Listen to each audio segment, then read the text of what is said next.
This video is the second video on using chamfer. The first video we looked at, we saw how to make a curved corner into a straight corner.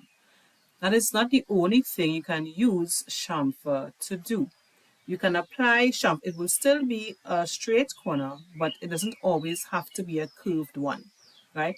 First off, chamfer, if you have other objects, as you're seeing in this workspace area here, you cannot use chamfer on lines that are parallel to each other. But I'm going to show you the other way we can actually use chamfer. It's still going to create a straight corner or an angle, but this time we're not going to apply it to a curved corner. I'm going to click on chamfer. The command window says select your first line. So I'm going to click on this first line here. And it says now shift select the second line. It's going to hold on shift. If I go to this line here, you're going to see it cannot be done because these two lines are parallel. I'm still holding shift. So if I go to this line here, you see what the chamfer can actually do. So if I click on this line, you see what has happened to this shape. It actually applied the the angle based on the other line.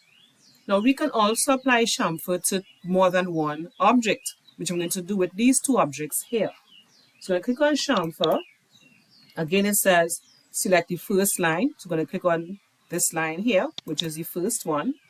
Shift select the second line or the second object. So I'm going to hold down shift.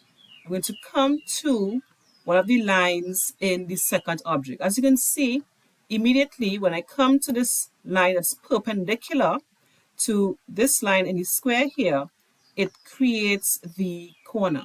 Let's see what's going to happen with this line. So see what happens if I go to this line in the second shape. If I come to this line, same thing.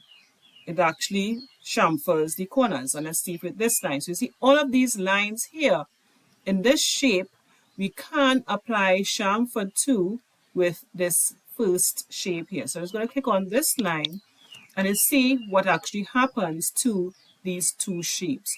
So chamfer does not necessarily have to always be applied to a curved corner.